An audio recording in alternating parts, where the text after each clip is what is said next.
At this time, I'll call the April 9th meeting of the Murray City Council to order. I'd like to welcome our guests. I ask you to join us in a moment of reflection and then the Pledge of Allegiance led by Mr. Hornbuckle.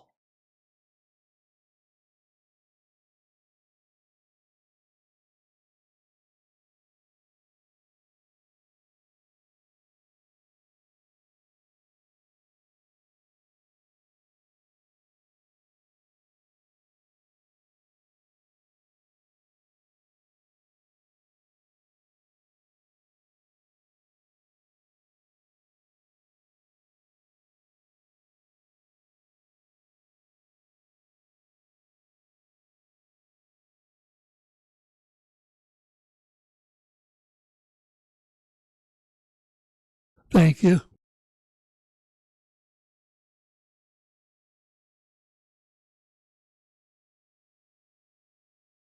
First item to consider will be the minutes of our March meeting.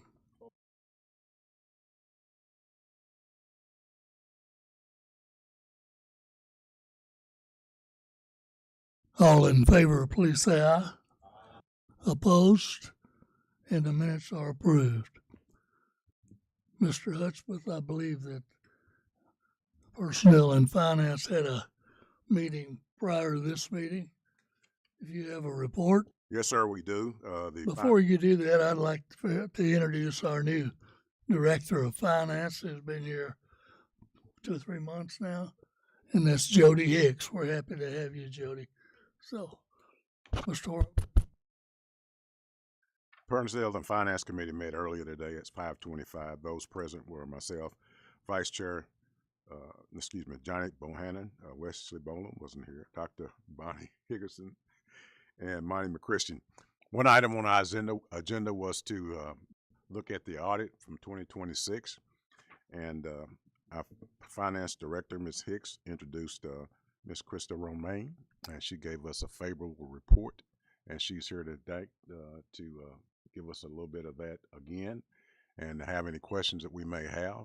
Before she comes up, the committee voted unanimously to take this to the council. So, Ms. Romaine, you have the floor.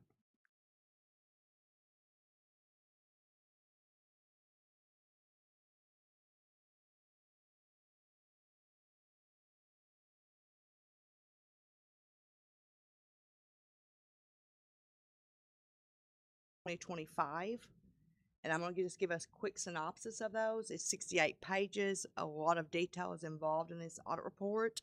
You did have a single audit this year. You expended over $750,000 of federal funds. You did receive an unmodified opinion, which is a clean opinion. And as far as the overall accountability of the city, you're in very good shape. Are there any questions? Because we did go in detail in the Finance Committee regarding this audit report. Does anyone here have any questions about that? Or you can reach out to me in the future. Mr. Mayor, I believe all the council members around the table here were at that committee meeting, and I believe most of our guests were also. So at this time, I'll make a motion that we accept this 2026 audit report. You have a motion and a second to accept the FY25 audit. Any discussion on the motion? If not, all in favor, please say aye. Aye. Are there any opposed? Thank you, Ms. Romaine.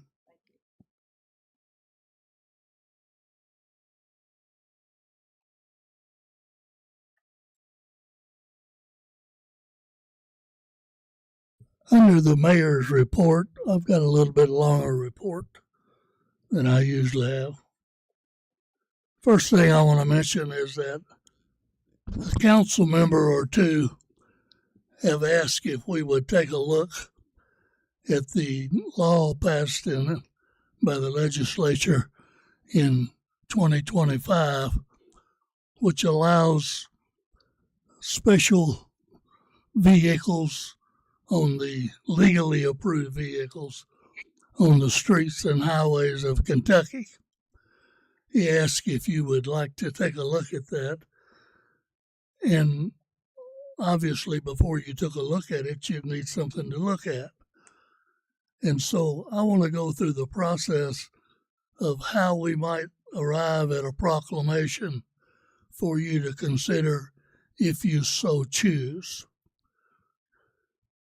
This chapter 186, and I believe that Mr. Osborne sent you a copy of that law. It has all the details of what kind of vehicles are approved or not approved on the highways and streets.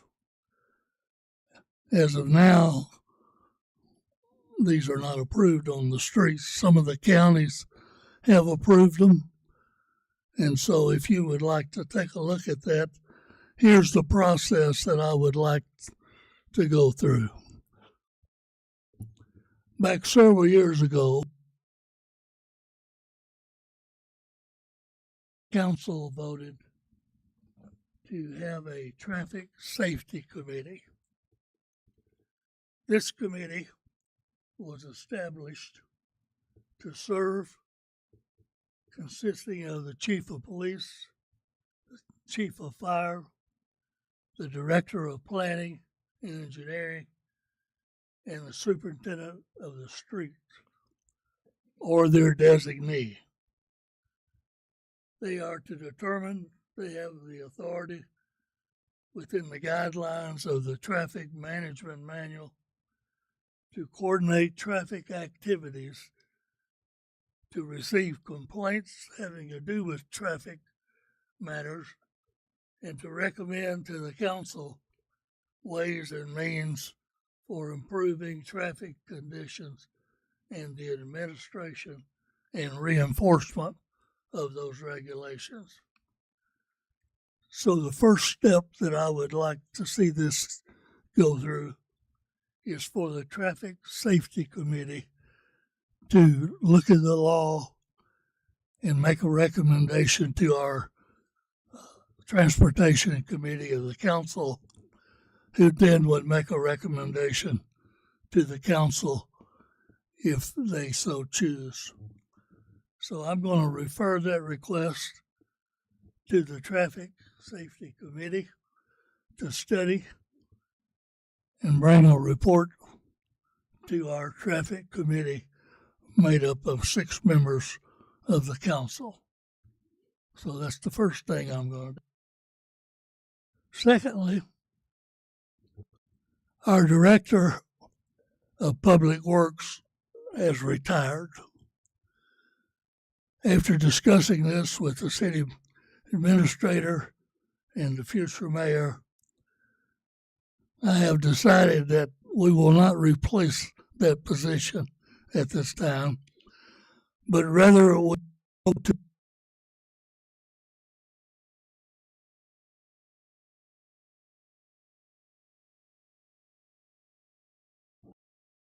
I don't have my hand on the button.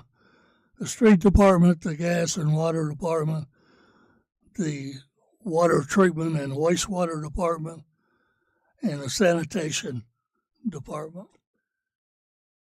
And so I have promoted these 4 gentlemen to the position of superintendent of their particular service until we see how that works out.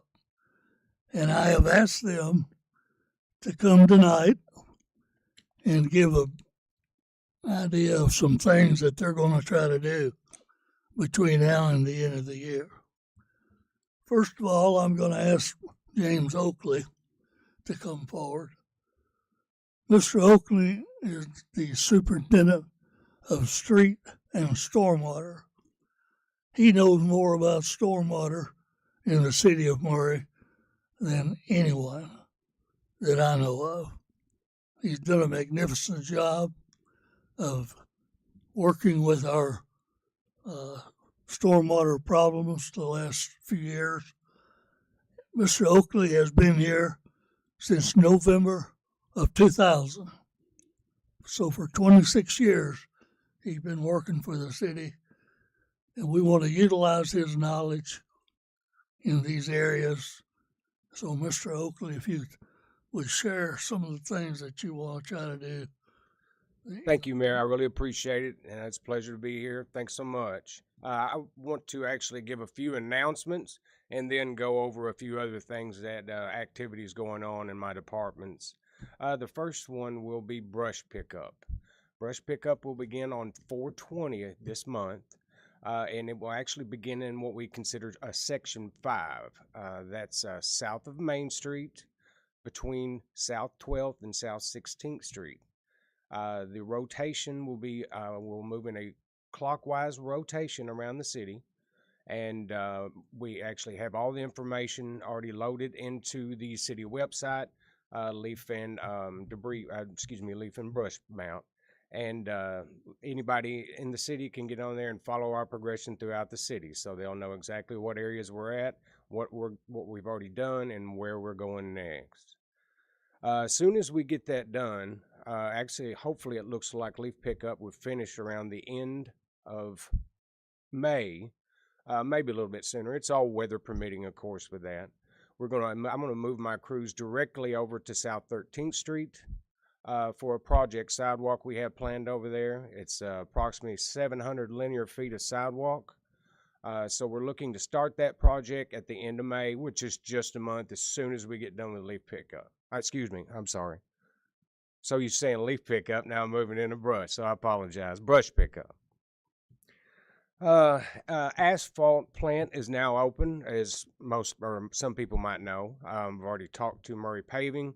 We should have our actual asphalt resurfacing plan and all the streets on that plan complete by next week, and we'll be issuing it to Murray Paving so they can start our resurfacing for the spring year.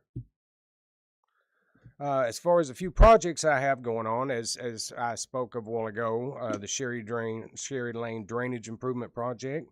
There's another one, 6 and Elm Drainage Improvements. That is another situation where it was an extreme lack of infrastructure at the Elm Street between 6th, 7th, and 8th. There's actually all surface drainage. There's no infrastructure. We are designing a project in 2 phases to put in new infrastructure all the way from 6th Street all the way to 8th Street. Another one I'm working on right now, my crews are involved also, is the Douglas Community Infrastructure Rehab and Drainway Rehab. Right now we have BFW Engineering working on engineering for us. Actually, they've already started and making significant progress.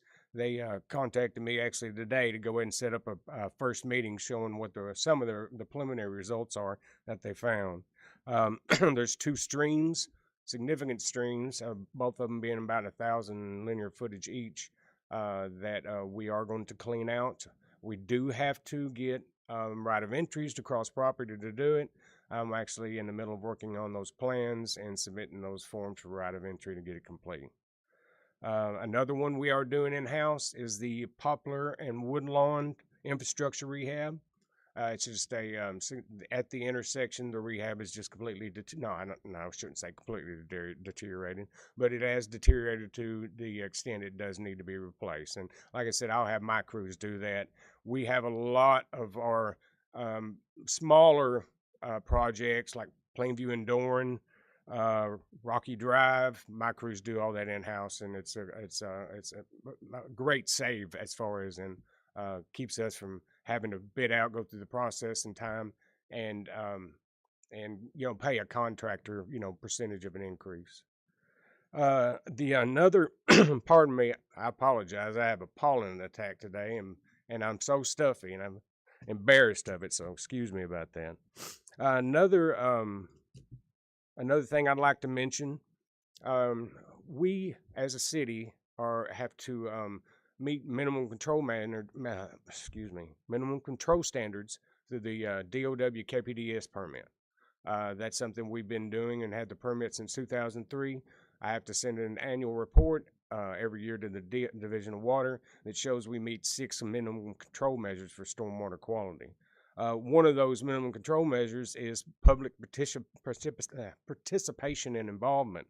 I wanted to mention that we are partnering with Murray State University, the Watershed Studies Institute, and other people involved, employees of Murray State, and the Arboretum, plus many other people, to put on what it's titled an Earth Day Sustainability Celebration event. This will help us with the public involvement, meet the minimum control measures, where it's basically education based on stormwater quality. We are going to have several events there. Free trees will be given out by the Callaway County Soil Conservation District. There will be a kite festival, plant sale. That's Murray State. It's in their arboretum. That we aren't dealing with that. Like I said, we'll have 35 tables of education. This is primarily directed at kids and their parents. It'll be on the weekend of, it'll be on April 25th from 10 a.m. to 2 p.m. So if anybody has time, please come out, enjoy it. Hopefully it doesn't rain. If it does, we'll move everything to the Expo Center. That's about all I have right off that I wanted to mention. I'll be glad to answer any questions if anybody has any. Questions? Thank you, Mr. Oakley. Thank you all. I really appreciate it.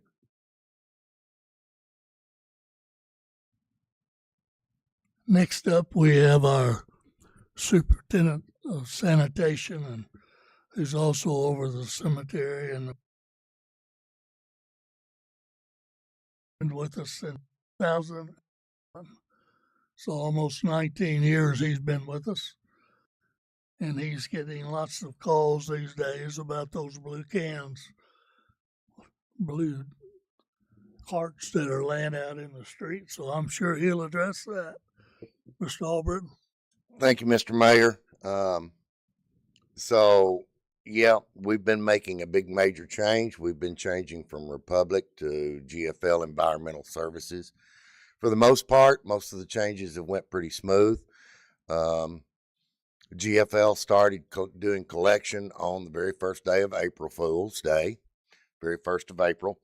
And it's went pretty well so far. Well, I kind of made the joke. We've been having meetings every Monday here at City Hall with GFL and some of their managers along with us, and to discuss problems and situations and to deal with that and kind of get ahead of things before it becomes a problem. But everything kicked off pretty well. I've always been saying, they said we was on a downhill slide. And I said, I'm just looking out for the wall at the bottom of the hill. So sometimes that one of those little walls that we've been hitting has been with Republic and their removal of the old blue cans. We had been putting out to make sure that you got your can emptied, left it at the street. We actually told people to lay it on their side so that the servicing companies would know it's empty, and then the people that Republic is sending around could collect it. Because, and I'm going to be honest with you, I'm driving around and I'm seeing a lot of cans still placed up at the house. And I know if you're like me, my can goes in my backyard behind the house. You don't really want somebody, put your can out front and put it out there by the road, because I wouldn't want somebody that's driving around in a U-Haul. If you've seen one of the first crews they had out collecting, they were in a U-Haul and they were picking up the carts. And I wouldn't want to look on my Ring camera and see a U-Haul parked out front and wonder who this is walking around in my backyard. So please do move your can out, or let people know, move your can out there by the road so it'll be easier collected. They are adding some more crews to try to get it picked up. When I talked with one of their managers on Tuesday, I think Mayor and Jim spoke with one of their upper level management yesterday. They are sending more crews into town to get those picked up. They initially only had one crew, and it does take some time to collect them. So there's about 7,000 carts out there altogether. So, but everything seems to be going good. One big change that's happened with this new contract is, used to, if you dialed 270-762-0380, that number is for sanitation, and that used to ring down on Andrus Drive. That now goes to GFL's call center in Mayfield. They have a special line dedicated just for us. They are aware of all our rates and stuff as far as setting up service, additional carts, other services that sanitation provides. So you can call them directly. Instead of used to, people would call me, why wasn't my trash picked up yesterday? And maybe it was because you didn't have your card out. And I'd have to wait till I got a report from Republic and then call the customer back, find out why. And nowadays, now with the new call center, with the calls going to the call center, they have tracking and cameras on those trucks, and they'll be able to tell you directly, this is why it wasn't picked up. All right. We come by at such and such time, the cart was not out. And I always do remind people, have your cart out not later than 7 a.m. They start at 7 a.m. And of course, trucks are running routes differently now. So if you used to get picked up at 10 o'clock in the morning was average time, it might be 2 o'clock in the afternoon now. So just give them some time. A lot of routes have changed, and you can go to the city's website, murrayky.gov, go to planning and engineering, and find the link for GIS and their interactive map. And you can actually click on your street and it will tell you what day your garbage is picked up now. That is another change that we've made. So there's been a lot of updates that give more information to the people out there so they can get their questions answered. Do y'all have any questions for me? Yes, sir. My cart was out the 31st, due to pick up the 1st. I have Still there. Huh? It is still there. So you were serviced on Wednesday before or now? Has it changed? I'll have to look it up for you, but It was not picked up by Republic. oh, it's not been picked. They're still out going around picking up those carts. And you remind me of something. GFL will not service the blue carts. Okay. We were servicing both carts, but if we don't discontinue servicing the old carts, some people will continue to use them until it's removed, and they can't remove it with there's trash in it. So, okay. Yes, sir.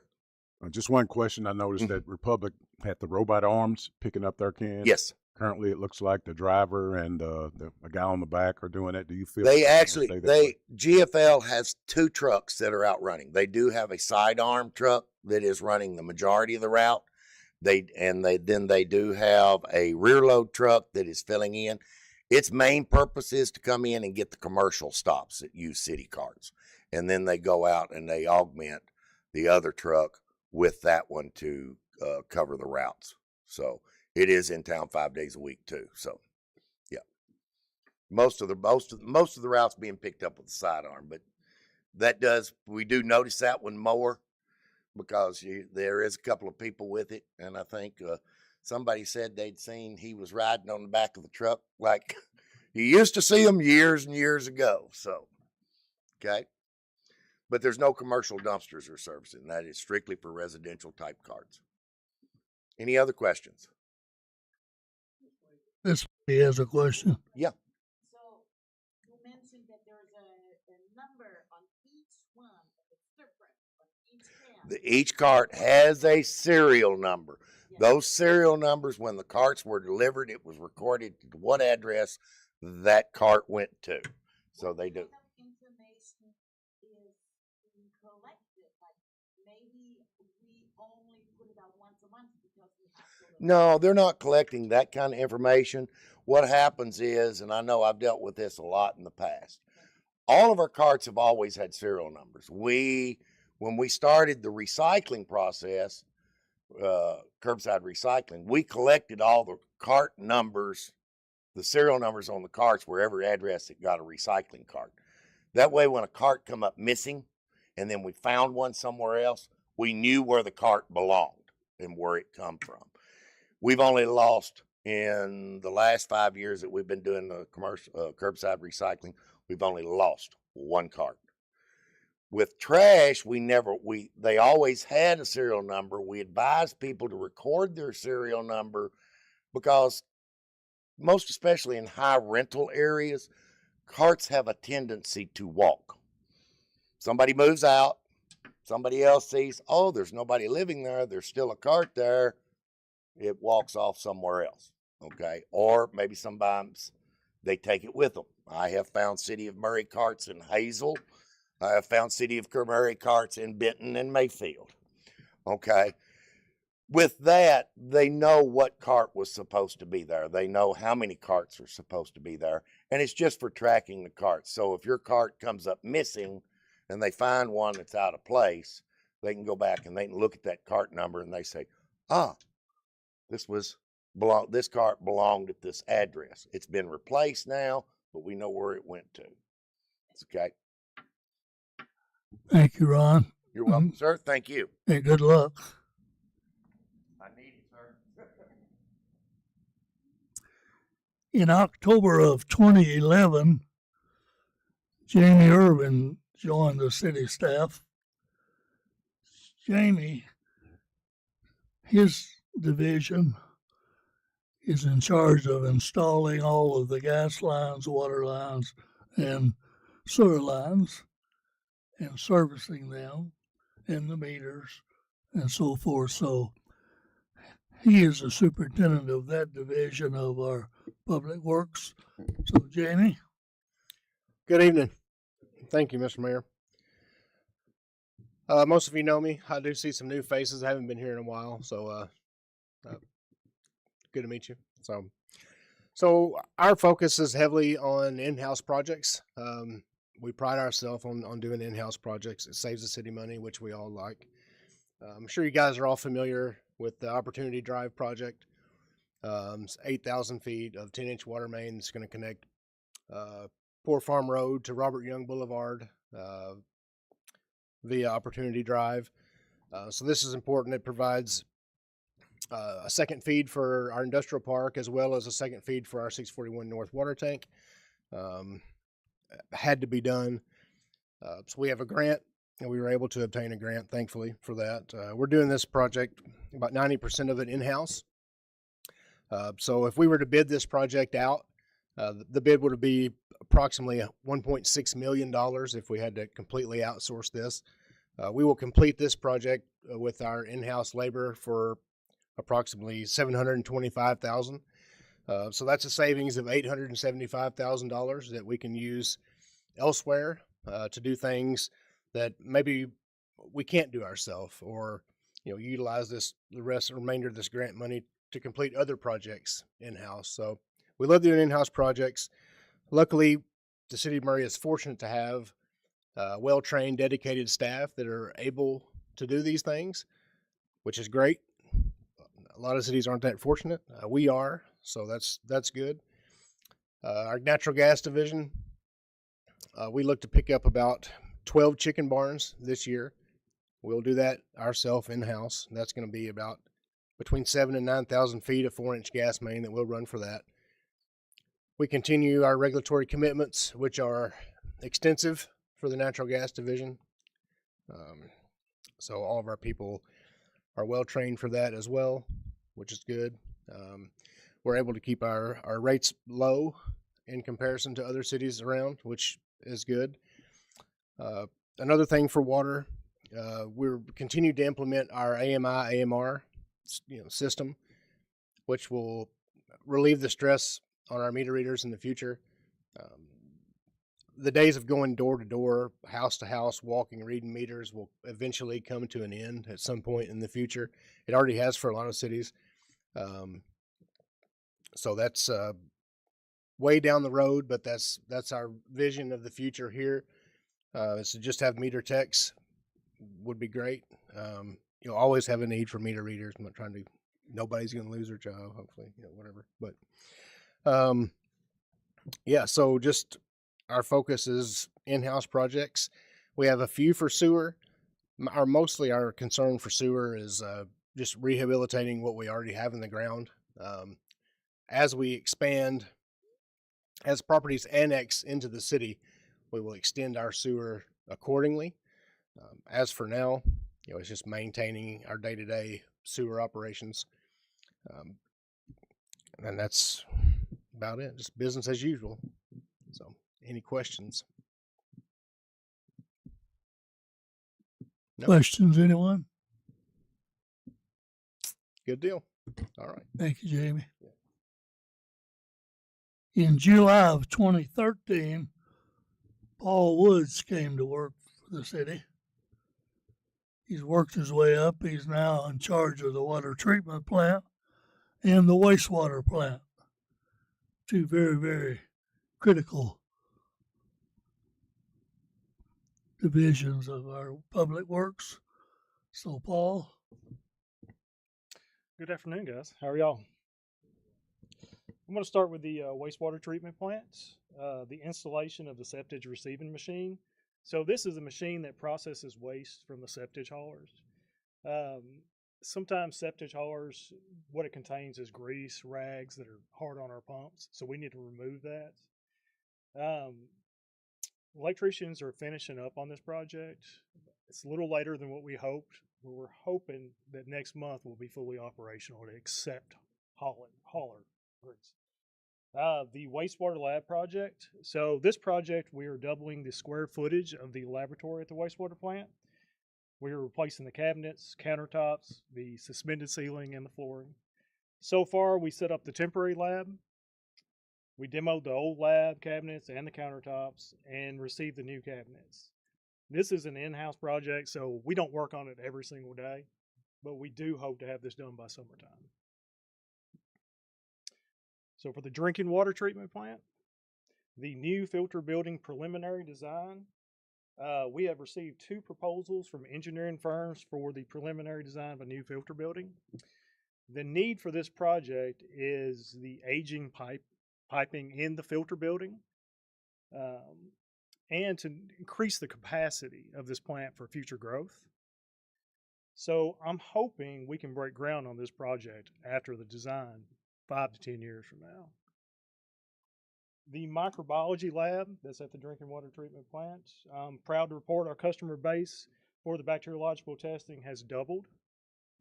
In March, we completed 96 tests and 2 employees are now state certified analysts. The water towers, Highway 94 water tower. During last winter, this tank formed a pinhole in the bowl of the tank. USG Water Solutions came out and repaired the hole. They did this in about 4 hours. We're very thankful for them. They cleaned the interior of the tank, and then next year they're going to come out and re-inspect it and see if everything's okay with it. The Highway 641 water tower was inspected a few months ago. Some of the corrosion was found in the tank bowl. We need to have that addressed as soon as possible, hopefully next year also, when they come out for the 94 water tower.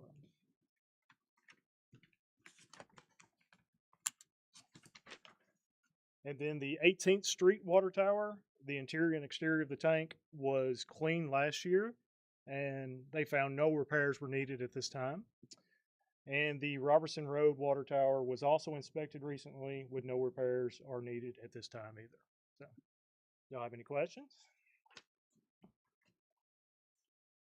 questions, anyone? Excuse me. How did they repair the hole in the water tower? So they drained the water tower, and then they went in with a welder and they weld square pieces over it, and then they cover that with paint, a corrosion control. Thank you. Yeah, you're welcome. Anyone else? Thank you, Paul. Okay, thank you. Collectively, these 4 guys have about 75 years experience in public works. They're very knowledgeable, and we look to them for information when we make decisions relative to those departments, and in particular relative to bringing to you before too long. So thank you, fellas, and good luck in your goals.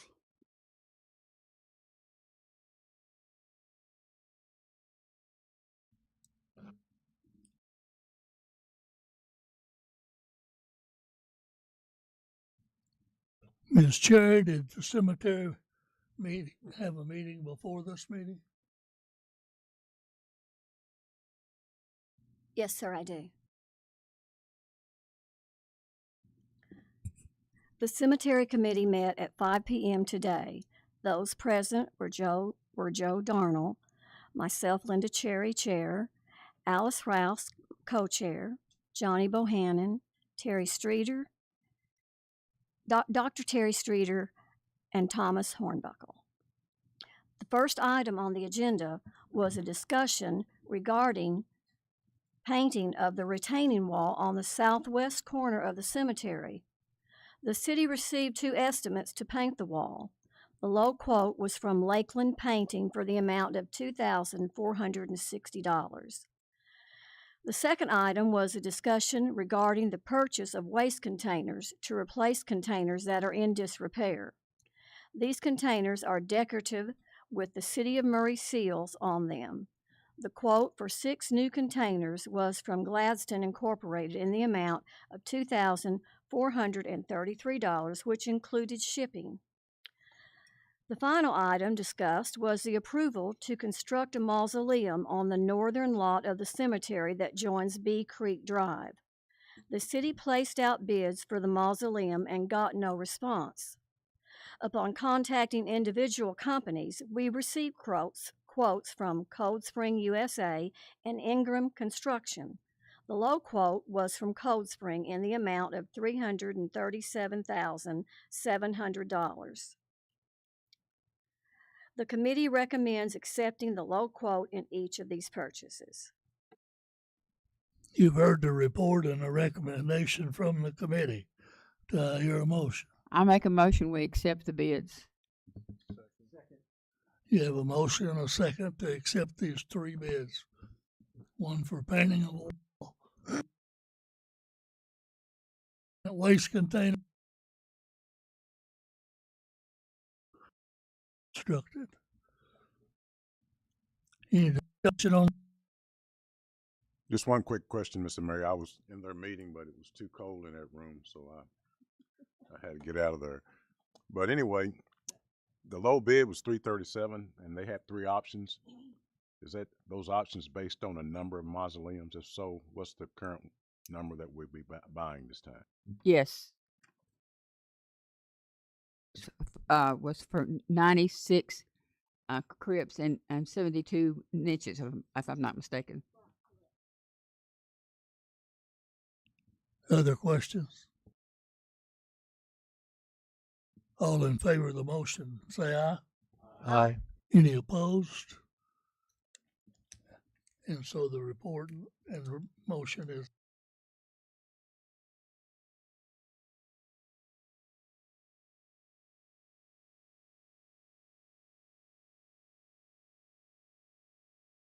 From the Public Works Committee, Mr. McKiston. Thank you, Mayor. Public Works Committee met briefly before the council meeting this evening. Present were myself, Danny Hudspeth, Vice Chair, Jeremy Bell, Joe Darnell, and Bonnie Higginson. We had one item on the agenda, and that was to review a bid for the Sherry Lane Drainage Project. And Mr. Oakley was here to give us a brief update on that. And if anyone has any questions for him, we'll take that at this time. Otherwise, we'll move on.